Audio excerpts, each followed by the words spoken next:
મુંબઈનો famous street food તવા પુલાવ તો એકદમ ટેસ્ટી એકદમ સ્પાઈસી એવો તવા પુલાવ મુંબઈનો ફેમસ ને ફટાફટ બનીને રેડી થઈ જાય છે. ફ્રેન્ડ્સ, આજે હું શેર કરીશ તમારી સાથે તવા પુલાવ બનાવવાની રેસીપી. તો અહીં આગળ આપણે બાસમતી ચોખાને 2 કપ લઈ લીધા છે. એને સરસ ધોઈ અને સ્ટીમ કરી લીધા છે. તો આ રીતના આપણે સ્ટીમ કરી લેવાના છે. તો અહીં આગળ મેં 80% જેવા સ્ટીમ કરી લીધા છે, એટલે બનાવી લીધા છે. તો આપણે અહીંયા રાઈસ બનાવી લીધેલો જ છે અને સરસ એવો ઠંડો બી કરી લીધો છે અને છૂટો છૂટો કરી લીધો છે. હવે આપણે તવા પુલાવ બનાવી લઈશું. તવા પુલાવ બનાવવા માટે આપણે તવાની જરૂર પડે છે. તો બહાર બજારમાં તવા પુલાવ તવામાં બનતો હોય છે.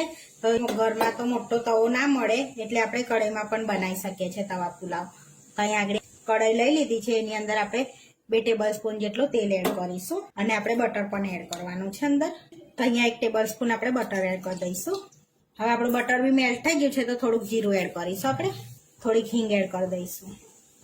હવે એની અંદર 4 થી 5 નંગ મરિયા એડ કરી દઈશું. કટ કરીથી આપણે બહુ ચોપ નથી કરી લેવાની ડુંગળીને, તો એ રીતની આપણે કટ કરી લીધી છે. તો અહીંયા 2 ડુંગળી લીધી છે, એને આપણે શેકી લેવાની છે. તો સરસ મિક્સ કરી લઈશું અને શેકી લઈશું ડુંગળીને. તો આપણી પાસે તવો ના હોય એટલે તવા પુલાવ આપણે કઢાઈમાં બનાવી શકીએ છીએ, કાં તો પછી નોનસ્ટિકની કઢાઈ એમાં પણ બનાવી શકીએ છીએ. હવે એની અંદર 1 ઇલાયચી એડ કરીશું આપણે આ રીતનો મોં ખોલીને. સરસ, એટલે ટેસ્ટ સારો આવશે. હવે મિક્સ કરી લઈશું. હવે 1 કેપ્સિકમ એડ કરીશું. તો વારાફરતી શાક એડ કરતા જવાનું છે એટલે સરસ શેકાઈ જશે આપણું શાક. તો જોડે જોડે ડુંગળી પણ સરસ શેકાવા લાગશે. એકદમ ધીમા તાપે આપણે થોડુંક જીરો રાખવાનો છે, ગેસ અને શેકી લેવાનું છે. એક સમારેલું આપણે કેપ્સિકમ તો થોડાક મોટા પીસ રાખવાના છે જેથી ઓગળી ના જાય એ રીતનું. હવે એડ કરીશું ગાજર. તેને પણ આપણે થોડાક મોટા પીસ રાખીશું. આ રીતના જે રીતના બજારમાં મળતા હોય ને તવા પુલાવ એ રીતનો આપણે બનાવવાનો છે. તો સોફ્ટ થઈ જાય ને શાક ત્યાં સુધી આપણે એને શેકવાનું છે. મીન્સ 80% જેવું આપણે શેકવાનું છે ને. તો ચપટીક મીઠું એડ કરીશું આપણે. તો સરસ આમ શેકાઈ જશે શાક આપણું. 1 ચમચી લસણની પેસ્ટ એડ કરીશું. અડધી ચમચી આદુની પેસ્ટ એડ કરીશું. હવે સરસ મિક્સ કરી લઈશું આ બધું આપણે. તો તમે લસણ ના ખાતા હોય તો સ્કીપ કરી લેજો. તો સરસ એવું મિક્સ કરવાનું. તો લસણ એડ કરશો તો એકદમ બજાર જેવો ટેસ્ટ આવશે.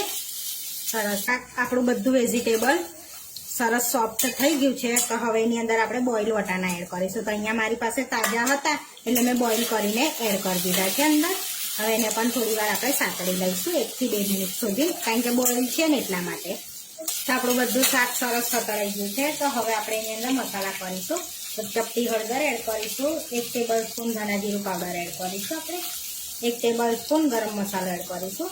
તમે જેટલું તીખું ખાતા હોય એટલું મરચું એડ કરવાનું. તો અહીંયા 1.5 ટેબલ સ્પૂન મેં લાલ મરચું એડ કર્યું છે અને 2 ચમચી પાવભાજી મસાલો એડ કરીશું અને આ બધું સરસ મિક્સ કરી લઈશું આ રીતે. ગેસ ધીરો રાખીશું જેથી મસાલા આપણા બળી ના જાય. હવે બજાર જેવો કલર આવે એના માટે આપણે 1 ટેબલ સ્પૂન કાશ્મીરી લાલ મરચું એડ કરીશું. સરસ મિક્સ કરી લઈશું.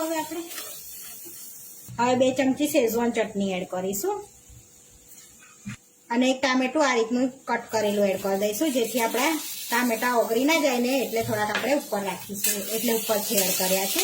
હવે મિક્સ કરી દઈશું અને 2 ચમચી જેવું પાણી એડ કરીશું આટલું આપણે અને મિક્સ કરી લઈશું સરસ એવું. 3 મિનિટ જેવું આપણે એને કૂક થવા દઈશું. હવે વેજીટેબલ બધું આપણે સરસ એ થઈ ગયું છે ને બધું એક ક્રોસ થઈ ગયો છે. વેજીટેબલ પણ ચડી ગયું છે આપણે સરસ એવું અચકચરું. હવે રાઈસ એડ કરી દઈશું આપણે એની અંદર. આ રીતે બધા એડ કરી દેવાના છે રાઈસ આપણે. હવે આપણે એની અંદર સ્વાદ પ્રમાણે મીઠું એડ કરીશું જેથી ભાતમાં ઓછું આપણે ઓછા પ્રમાણે મીઠું અને 1 વાડકી ધાણા એડ કરી દઈશું. હવે સરસ એવું બધું આપણે મિક્સ કરી દેવાનું છે જેથી એક રસ થઈ જાય ને સરસ એવું. તો આપણે બધું સરસ એવું મિક્સ કરી દીધું છે. તો જોઈને જ તમને લાગે છે ને કે બજાર જેવો એકદમ થયો છે સરસ એવો તવા પુલાવ આપણે. તો જોઈ શકો છો એકદમ ખીલા ખીલા ભાત બી આમ છૂટા છૂટા જ છે બજાર જેવા. તો આપણે સરસ એવું મિક્સ કરી દીધું. તો જ્યારે આપણે ભાતને મિક્સ કરતા હોય ને ત્યારે ગેસ એકદમ ધીરો રાખવાનો જેથી આપણો બળી ના જાય, નીચે ચોટી ના જાય એ રીતનો. આપણો તવા પુલાવ બનીને રેડી થઈ ગયો છે. હવે આપણે સર્વ કરી લઈશું ને આપણે પુલાવ પ્લેટમાં સર્વ કરી લઈશું. તો અહીં આગળ આપણે પુલાવ લઈ લઈશું. પ્લેટમાં લઈ લઈશું હવે પુલાવને આપણે. થોડી ડુંગળી લઈ લઈશું ઝીણી કટ કરેલી. દહીં સાથે આપણે સર્વ કરી લઈશું. તમે છાશ પણ લઈ શકો છો. થોડા ધાણા એડ કરીશું આપણે આ રીતે. તો આપણો તવા પુલાવ બનીને રેડી થઈ ગયો છે. આવા વિડીયો જોવા માટે મારી ચેનલને સબસ્ક્રાઈબ કરો, લાઈક કરો અને શેર કરો. અને તમે જરૂરથી ટ્રાય કરો. ફરી મળીશું નવા વિડીયોમાં. અને કોમેન્ટ કરીને જરૂરથી જણાવજો કે તમને આ મારી રેસીપી કેવી લાગી.